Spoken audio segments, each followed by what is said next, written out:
E o tema foi como ser filho de Deus. É isso? É isso. Como ser filho de Deus. Parece que ontem o reverendo trabalhou com vocês, né, sobre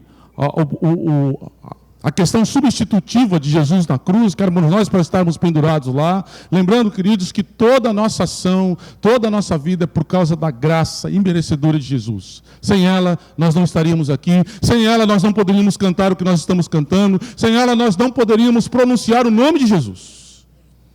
E eu gostaria que nós abríssemos as nossas Bíblias, já que esse é um tema muito profundo, e nós temos pelo menos 4 horas para trabalhar com esse tema. Vai ter um intervalo para a gente tomar café, ok?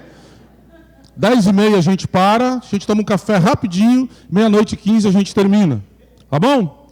Ah lá, a irmã gostou. Está dizendo um amém aqui para mim, né? Brincadeira. Gente, esse tema é tão profundo que a gente precisa trabalhar e trabalhar muito e sempre voltar a essas questões, mas a gente gostaria de pensar e focar exatamente no texto que nós vamos ler aqui, que o apóstolo Paulo vai nos ensinar para que a gente aprenda nessa noite as implicações também práticas disso tudo. Romanos 8, versículos 12 ao versículo 17. Romanos 8, carta de Paulo aos Romanos, capítulo 8, versículo 12 a 17.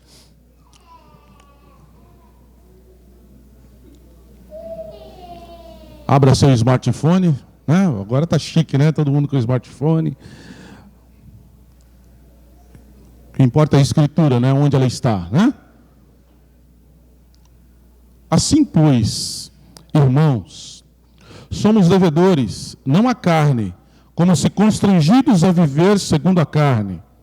Porque se viverdes segundo a carne, caminhais para a morte, mas se viverdes pelo Espírito, mortificardes os feitos do corpo, certamente vivereis. Pois todos os que são guiados pelo Espírito de Deus são filhos de Deus.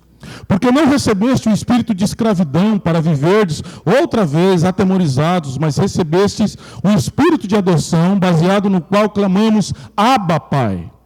O próprio Espírito testifica com o nosso Espírito que somos filhos de Deus. Ora, se somos filhos, somos também herdeiros, herdeiros de Deus e co-herdeiros com Cristo. Se com Ele sofremos, também com Ele seremos glorificados. Pai querido, eu quero te louvar por essa noite tão especial, por estarmos aqui. Aliás, por essa semana especial, de a gente estar, ó Pai, tirando tempo para refletir sobre a obra do Senhor nas nossas vidas, sobre o que isso implica nas nossas vidas.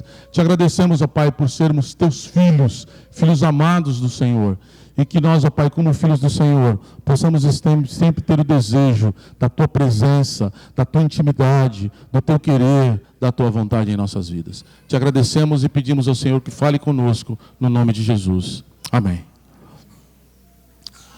Algum de vocês aqui já se perguntaram alguma vez: como eu posso ter certeza que sou filho de Deus?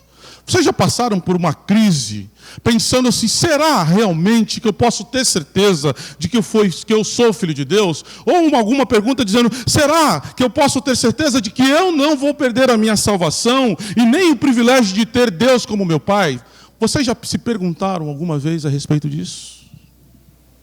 Será que Deus no último momento não vai dizer, filho, olha, você nunca foi meu filho, olha, você está errando, olha, você é tão pequeno? Será que a gente pode ter certeza disso? Ou se já passou alguma vez na nossa cabeça que a gente poderia ter ou não essa certeza? Quantos serás, ou quantas dúvidas já surgiram na caminhada da sua fé? Hoje nós vamos trabalhar com esse tema, e o tema é, podemos ser filhos de Deus. E quais as implicações dessa filiação em nossas vidas? Portanto, queridos, nós estamos vendo nessa semana especial o quão miseráveis nós somos. Porque se alguém teve que descer do céu para morrer por mim, para me salvar do meu pecado, alguém justo, alguém puro, alguém que foi no tribunal do Senhor e disse, vocês são inocentes e justificados, é porque nós somos miseráveis. Nós não merecemos o que temos.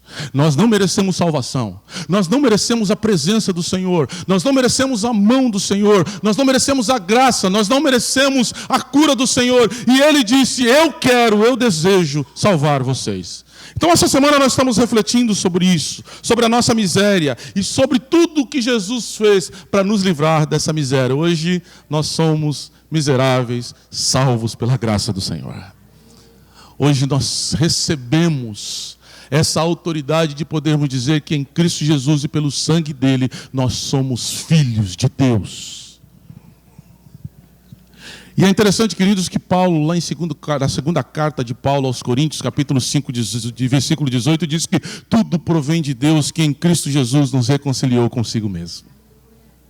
Antes o versículo diz: e assim, se alguém está em Cristo, é nova criatura, as coisas antigas, os comportamentos antigos, as ideias antigas, o pensar antigo se passou, tudo se fez novo. Hoje nós somos novas criaturas porque Cristo resolveu nos reconciliar consigo mesmo. A parte ofendida veio aqui e disse: eu te perdoo.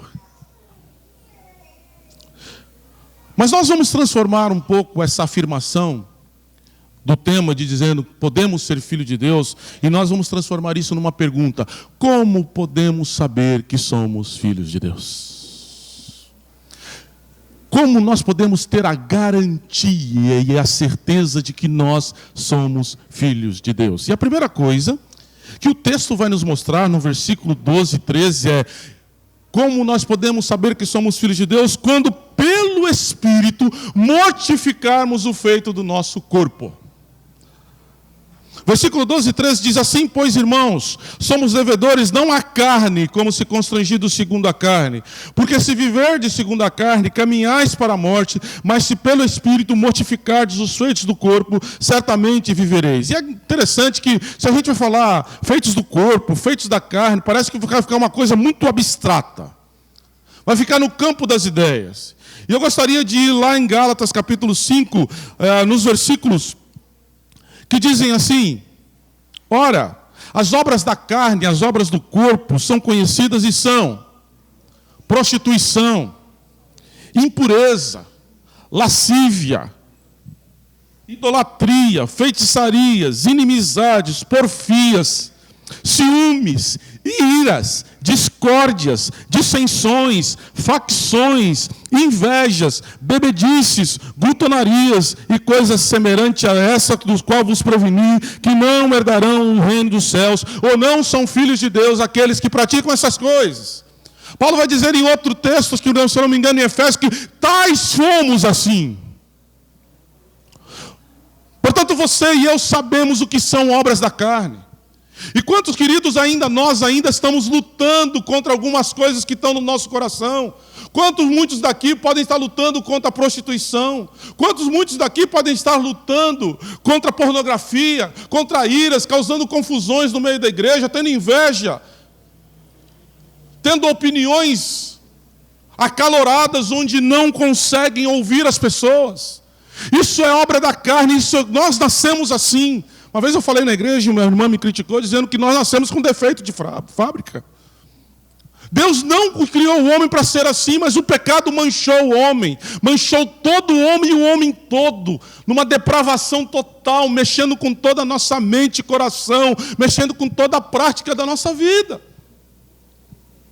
Portanto, queridos, aqui o apóstolo Paulo está dizendo que como nós podemos saber se somos filhos de Deus? Quando pelo Espírito Santo nós mortificarmos os feitos da nossa carne.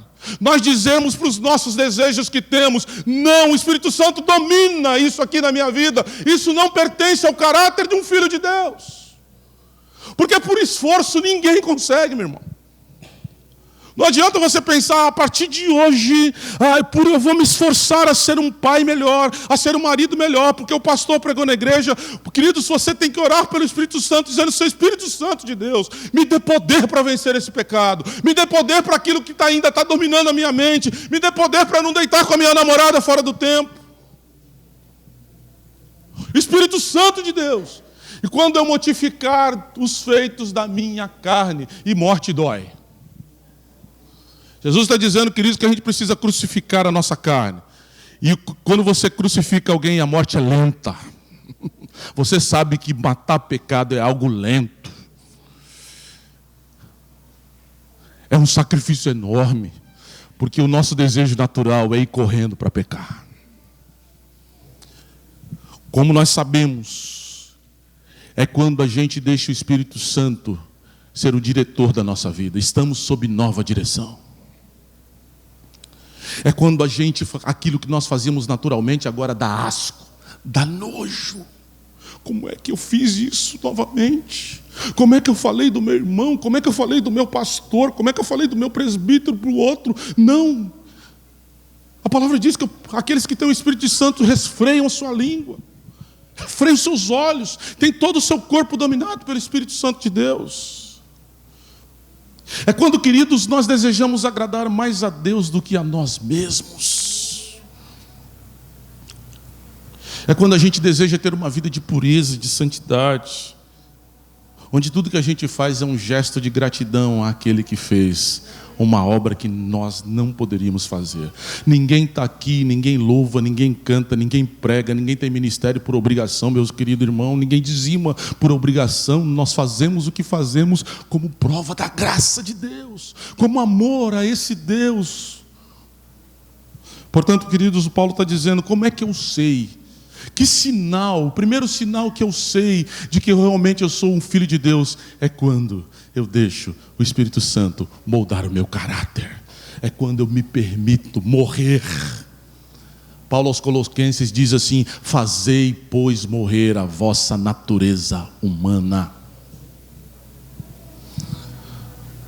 A gente precisa se matar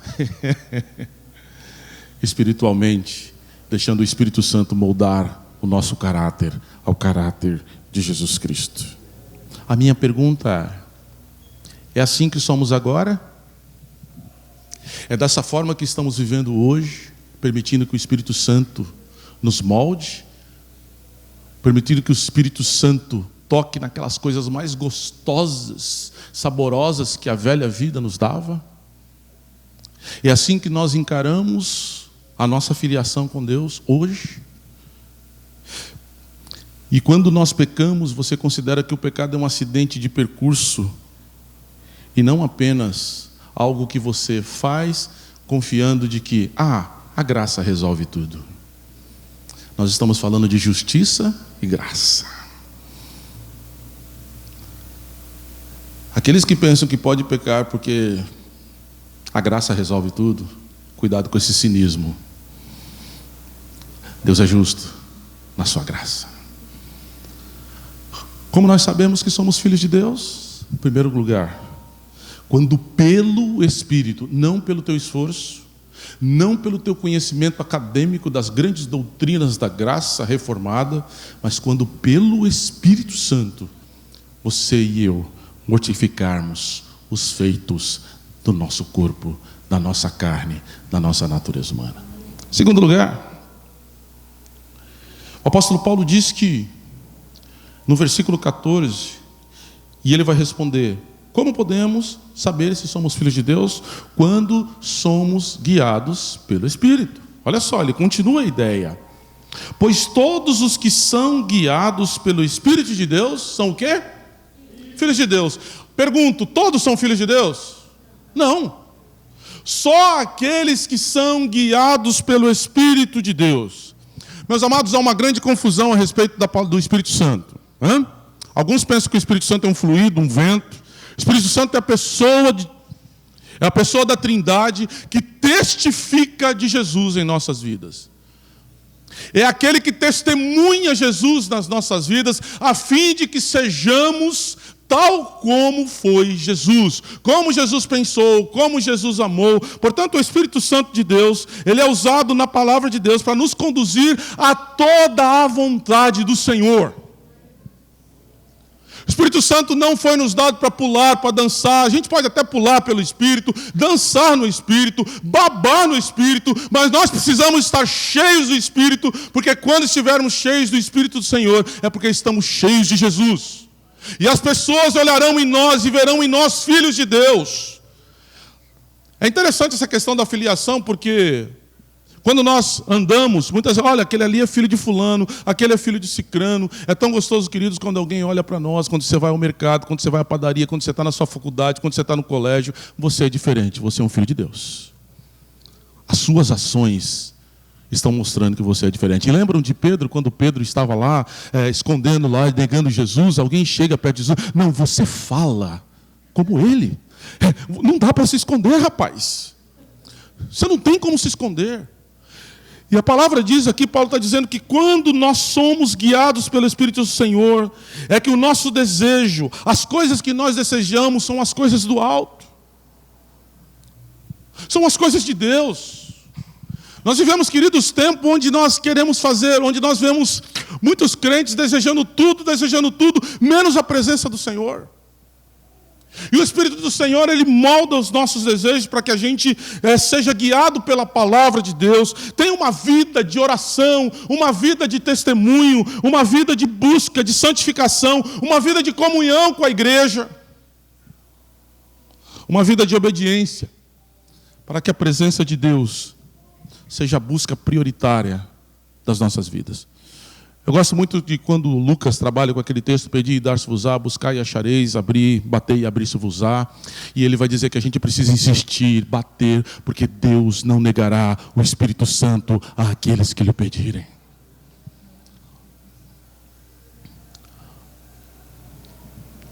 Qual que tem sido o pedido principal das tuas orações? Você tem pedido mais do Espírito na sua vida? Você tem pedido mais do poder do Espírito na sua vida? Se isso não faz parte da prioridade nas tuas orações, a gente precisa voltar. A gente precisa rebobinar essa fita. E falar, Senhor, ensina-me a orar. Ensina-me a pedir aquilo que eu preciso. Porque a palavra diz que aqueles que são guiados, e quem é guiado é porque não sabe caminhar. E quem é guiado porque precisa de um auxiliar. E Deus deixou lá no capítulo 16, disse, eu vou deixar um auxiliador, alguém que vai ensinar vocês na dificuldade de vocês de serem cristãos, de serem crentes numa sociedade corrupta, numa sociedade pecaminosa. Portanto, quem se permite ser guiado pelo Espírito Santo de Deus é porque é filho de Deus. Paulo afirma isso. Pois todos aqueles que são guiados pelo Espírito de Deus, esses são filhos de Deus. Portanto, como podemos saber se somos filhos de Deus? Primeiro, quando pelo Espírito mortificarmos os feitos do nosso corpo. Quando somos guiados pelo Espírito Santo de Deus. Terceira coisa, como é que a gente pode saber que nós somos filhos de Deus? Quando reconhecemos a graça de Deus que nos adotou como filhos. Essa para mim é uma das doutrinas mais fantásticas do Evangelho, que é a doutrina da adoção. Lembrando que Deus criou Adão, Deus criou Eva, e eles disseram, Senhor, muito obrigado, mas o plano seu na minha vida não presta, eu posso fazer o que eu quero, eu posso andar de acordo com o que eu quero. E eles foram expulsos do paraíso, e o que eles perderam com Deus? A conexão caiu. Foram tentadas várias coisas, lei, projetos, e só Jesus voltou ao exercício dessa banda larga de nós reconectarmos com Deus novamente. Portanto, nem todo mundo tem acesso a essa filiação. Só aqueles que o Pai adotou em Cristo Jesus. É interessante essa doutrina, porque vamos pensar na adoção. A adoção é algo interessante na nossa sociedade. Eu não sei se tem assistente social aqui nessa igreja. Deve ter, né? Vocês sabem que, diante do processo de adoção, alguém que quer adotar alguma criança vai até a um lugar, a um abrigo. É como se essas crianças estivessem numa gôndola e a gente tem a nossa predileção. Qual que é a predileção hoje para as pessoas, para as crianças serem adotadas? Meninas até 3 anos que sejam brancas. Passou dos 5 anos, as crianças já perdem a esperança de serem adotadas. Aos 18, elas saem desse abrigo e vão para a rua, sem uma família, sem um pai, desamparadas. Porque a escolha é segundo o critério, é segundo o merecimento, é segundo aquilo que nós enxergamos. É interessante que Paulo vai dizer aos Efésios que nós éramos filhos da ira.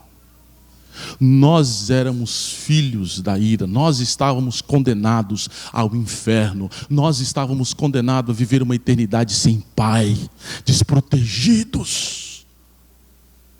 E aqui Paulo está dizendo, queridos, que Deus em Cristo Jesus nos adotou, e em Cristo Jesus Ele nos pagou um preço. A gente fala da graça, eu gosto de Dietrich Bonhoeffer, quando ele fala que a graça é de graça, mas não é barata, porque custou a vida de Jesus, custou um alto preço você estar aqui hoje. E Ele nos adotou sem ver em nós boas obras, sem ver os nossos olhos, sem ver os nossos cabelos, sem ver a nossa etnia, gente de toda a tribo, de toda a raça, de toda a nação. Naquele dia, todos os que são filhos de Deus se encontrarão de todos os lugares, irmãos da China, irmãos índios, irmãos africanos, japoneses, alemães, europeus de todo quanto é lugar, filhos de Deus, onde Deus escolheu, sem olhar dinheiro, sem olhar situação financeira, sem olhar condição social, psicológica, sem olhar qualquer coisa que pudesse merecer. Ele escolheu miseráveis, Ele escolheu filhos da ira, filhos condenados ao inferno, para serem seus filhos. Ele pagou o preço, Ele adotou. Nós somos os filhos adotados de Jesus, de Deus, em Cristo Jesus. Jesus é o Filho unigênito, e nós entramos pela sua graça como irmãos dele, porque ele pagou esse preço para conquistar novos irmãos, para que pudéssemos gozar dessa graça para todo sempre. Que doutrina fantástica. A nossa confissão de fé diz assim: todos aqueles que são justificados, é Deus servido em seu único Filho Jesus, por ele, fazer participantes da graça da adoção. Por esta graça, esses filhos eles são recebidos no número dos filhos de Deus e gozam liberdade e privilégios deles, têm sobre si o nome deles, recebem o espírito de adoção, têm acesso com confiança ao trono da graça e são habilitados a chamar Abba, Pai. Nós temos um Pai. E ele vai dizer que esses filhos são tratados com misericórdia, protegidos, providos e por eles corrigidos como por um pai, nunca porém abandonados, mas selados para o dia da redenção, e herdam as promessas como herdeiros da eterna salvação. É dessa forma que nos vemos diante de Deus como filhos que dependem da graça, amor, provisão e vontade. É tão interessante, queridos, que muitos de nós estão preocupados com a previdência. Deus é o Deus da providência. Deus não vai te desamparar, meu irmão. Deus não vai te deixar na mão, meu irmão.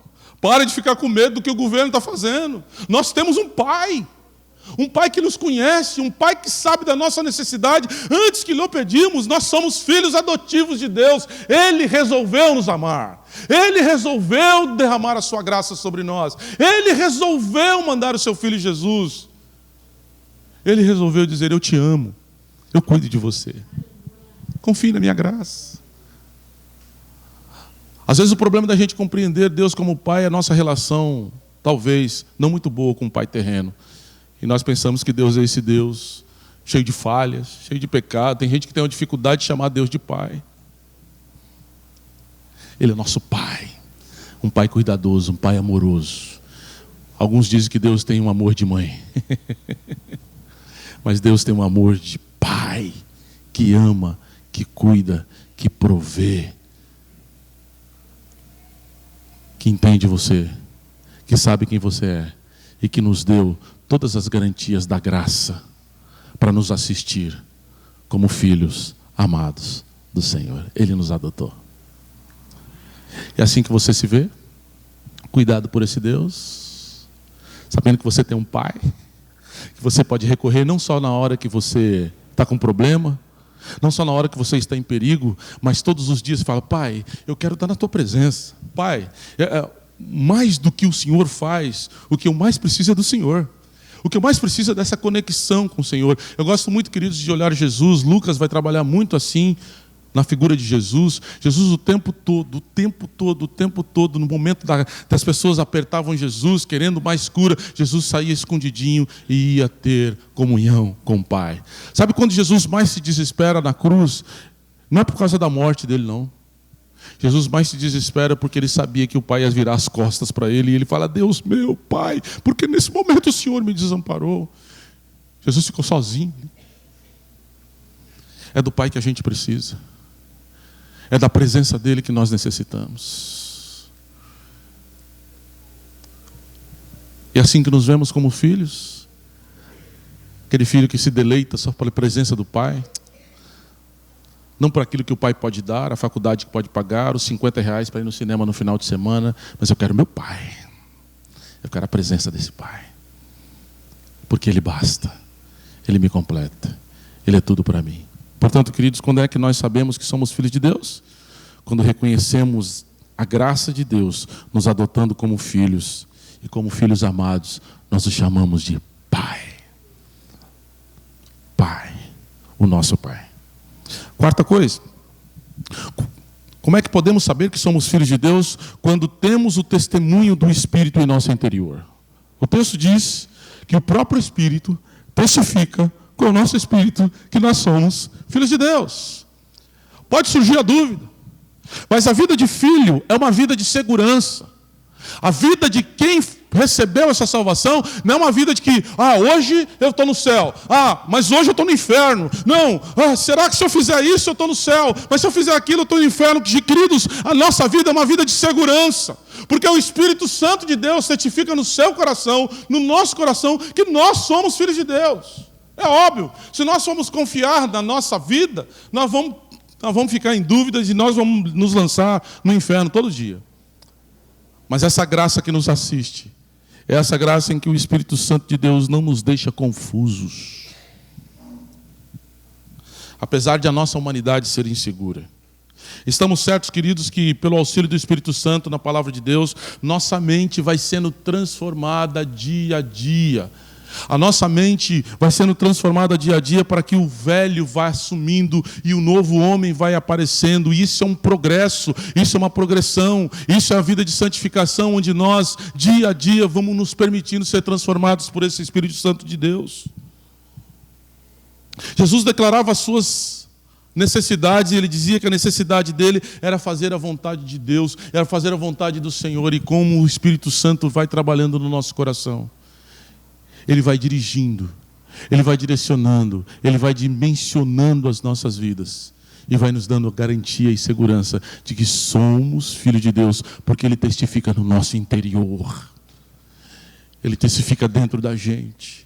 E aí nós temos liberdade, mesmo sabendo das nossas falhas, nós temos liberdade para adorar, nós temos liberdade para servir, nós temos liberdade para cultuar, nós temos liberdade de em todo canto dizer: eu sou filho de Deus, não com arrogância, mas humildemente sabendo de onde Deus te tirou, de onde Deus nos tirou, e tendo essa garantia. E isso vai sendo mostrado dia a dia no nosso comportamento. O Espírito Santo tem confirmado isso na sua vida. O Espírito Santo tem confirmado essa filiação na sua vida. E por último, quando nós temos certeza de um futuro garantido em meio ao sofrimento. A palavra de Deus aqui no versículo 17 diz assim: ora, se nós somos filhos, nós somos também herdeiros. E o herdeiro, ele precisa olhar para o futuro e saber das garantias que Deus já prometeu, dos tesouros que Deus já prometeu. Por isso que Jesus fala: pare de ficar fuçando nesses tesouros da terra. Isso aqui, tudo vai ser corrompido. Olhe para os tesouros do céu. Pare de comer migalha. Tudo é seu. Tudo que Cristo criou pertence a nós. O apóstolo Paulo vai dizer que nós somos abençoados com toda a sorte de bênçãos espirituais nas regiões celestes, querido.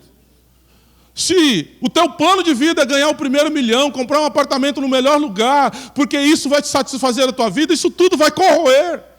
Pense nas mansões celestiais, pense na beleza, pense na eternidade de conhecer esse Deus, as riquezas desse Deus. Pare de comer migalha. Nós somos herdeiros de Deus e co-herdeiros em Cristo Jesus. Essa é a promessa de Deus na nossa vida. Se a nossa ansiedade não é a busca e a vinda desse reino sobre nós, queridos, nós estamos com a religiosidade totalmente equivocada. O crente deveria andar sempre com o olho espetado aqui na terra, sim, mas olhando para aquele futuro que Jesus está, eu vou voltar, eu vou resgatar a natureza, eu vou resgatar você, para o mundo que não vai haver mais violência, que não vai haver mais traição, que não vai haver mais corrupção, para esse mundo belo, onde o belo vive, onde o santo, santo, santo vive, e onde nós somos co-herdeiros em Cristo Jesus, de tudo o que Ele fez e que Ele criou. Nós somos mais do que milionários, queridos. E quando Paulo está dizendo nós somos filhos de Deus, se a nossa certeza é que nós somos herdeiros de todas as promessas de Deus, se nós temos essas convicções. E mais, só que Paulo vai dizer que nós temos essas convicções se com Cristo. Ora, se somos filhos, somos também herdeiros, herdeiros de Deus e co-herdeiros com Cristo. Se com Ele sofremos, também com Ele seremos glorificados. Vida cristã não é vida de tranquilidade. Vida cristã traz em si sofrimentos. Nós temos vivido, queridos, uma época em que tem se vendido o evangelho da vem para Jesus, seus problemas acabaram. Vem para Jesus e você vai ter tudo o que você pedir, porque você é filho do rei. Peça para o rei, você é um príncipe, você é uma princesa. Peça o melhor marido, peça a melhor mulher, peça os melhores filhos, peça a melhor faculdade, peça o melhor emprego, tenha melhores riquezas, faça as melhores viagens. É assim que um filho de Deus tem uma comunicação com Deus, e é assim que nós vamos ser reconhecidos com Deus. Não é isso que a palavra de Deus nos ensina. Vida cristã tem sofrimento. Nós temos jovens aqui, estamos na Semana Jovens. Como é fácil testemunhar de Jesus na faculdade. Como é simples dizer que Deus criou todas as coisas. Como é simples dizer que Jesus veio como homem, mas era Deus, morreu na cruz e sem o crer que Ele morreu na cruz para nos salvar dos pecados, não há salvação. Jesus ressuscitou ao terceiro dia, Jesus foi assunto aos céus e Jesus voltará. Todo mundo vai te aplaudir na faculdade. Uau! Era isso que eu precisava. O professor de filosofia vai dar um sorriso de 360 graus. Essa era a mensagem que essa universidade precisava. Você vai ser colocado de lado. Queridos, infelizmente é uma estatística de que 70% dos jovens que foram criados na igreja, que entram nas universidades, estão se tornando ateus. Estão perdendo a fé. Por argumentos onde Deus, Ele entra num tubo de ensaio, e eles querem provar Deus, e como Deus não pode ser provado, como é que você prova a fé? Aliás, fé é um dom de Deus. Fé é um presente de Deus. Essa fé salvadora foi Deus que deu. Tudo provém dele, até a nossa fé de crer nele. E ela traz sofrimento. Lá no seu trabalho, onde há costume de dar aquelas notas fiscais quebradas, você, como é que você faz? Você segura o seu emprego ou você fala, não dá para mim aqui? E não é porque você é bonzinho ou honesto, é pelo seu caráter cristão. Como é que eu faço? Como é que eu ajo? E se eu não for aceito? E se eu não tiver emprego? E se eu for recusado? E agora? Professo Jesus?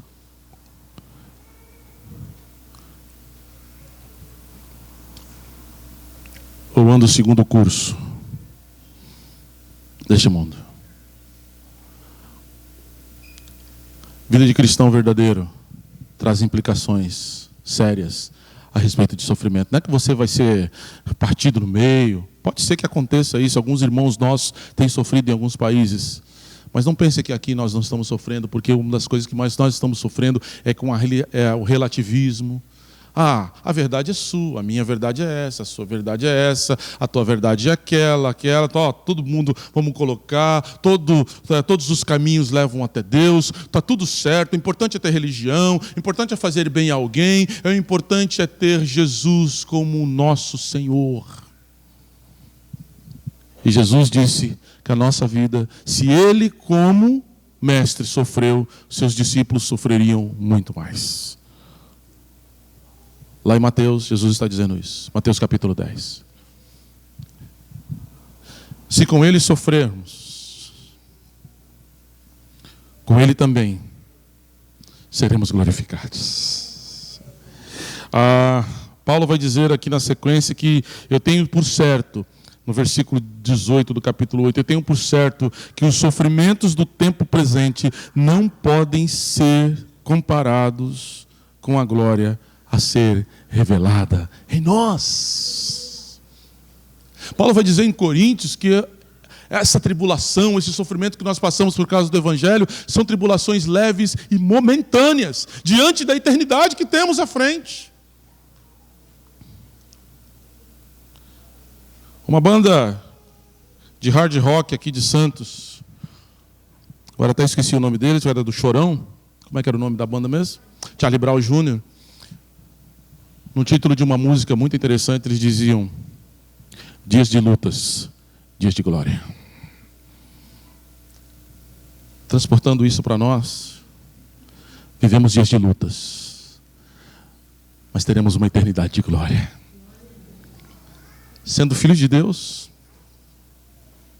nós precisamos entender que tudo já está pronto lá. Mas enquanto estivermos aqui, passaremos por muitas e muitas e muitas tribulações por causa do nome de Jesus, por causa dessa filiação que temos em Deus por Cristo Jesus.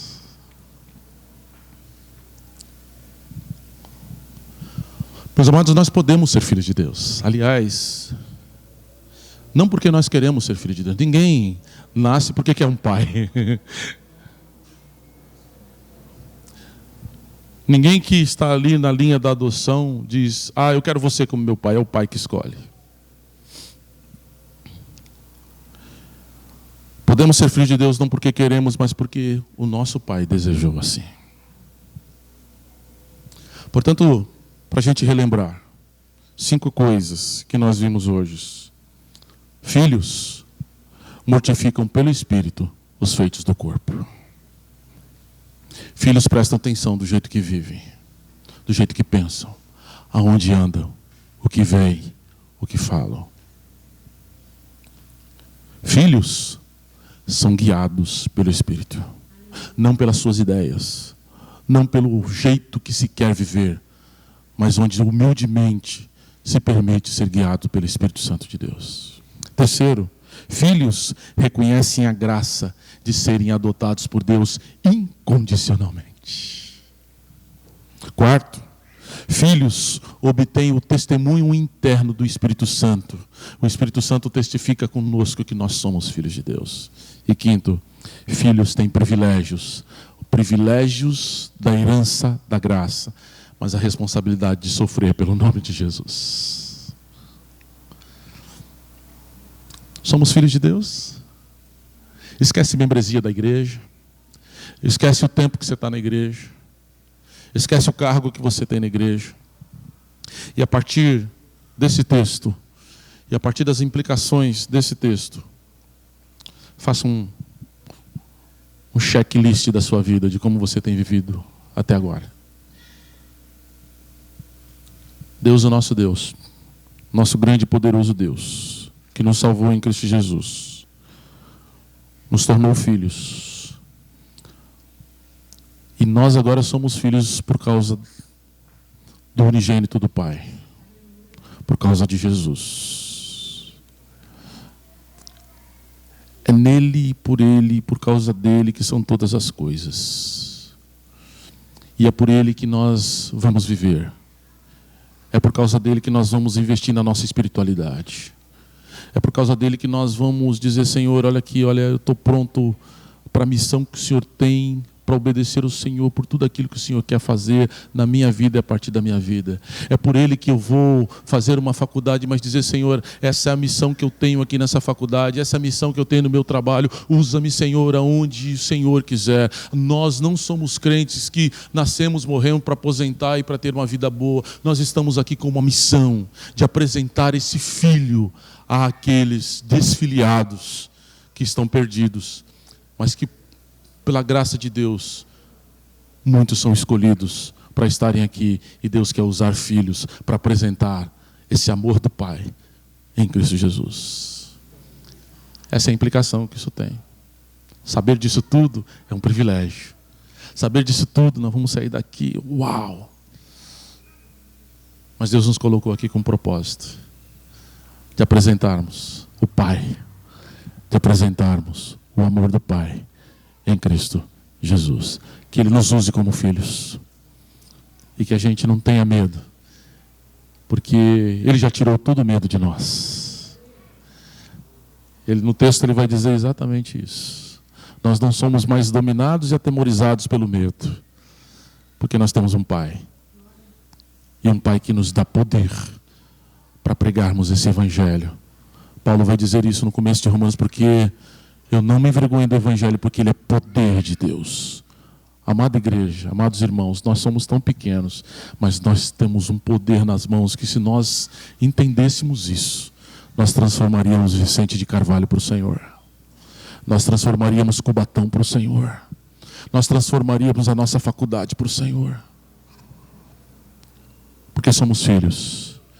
E Deus manifestou o seu poder em nós, para que pudéssemos ser filhos poderosos do Senhor, com uma missão de trazer filhos para se agregarem conosco, para serem não merecedores, mas para que se fosse manifestada toda a herança de Deus na vida daqueles que estão próximos a nós. Que Deus abençoe vocês, que Deus abençoe essa igreja, que Deus abençoe vocês, filhos e filhas do Senhor, e que nós possamos entender o que Deus quer das nossas vidas, como filhos e filhas amadas do Senhor. Muito obrigado por a oportunidade, que Deus abençoe vocês grandemente, em nome de Jesus.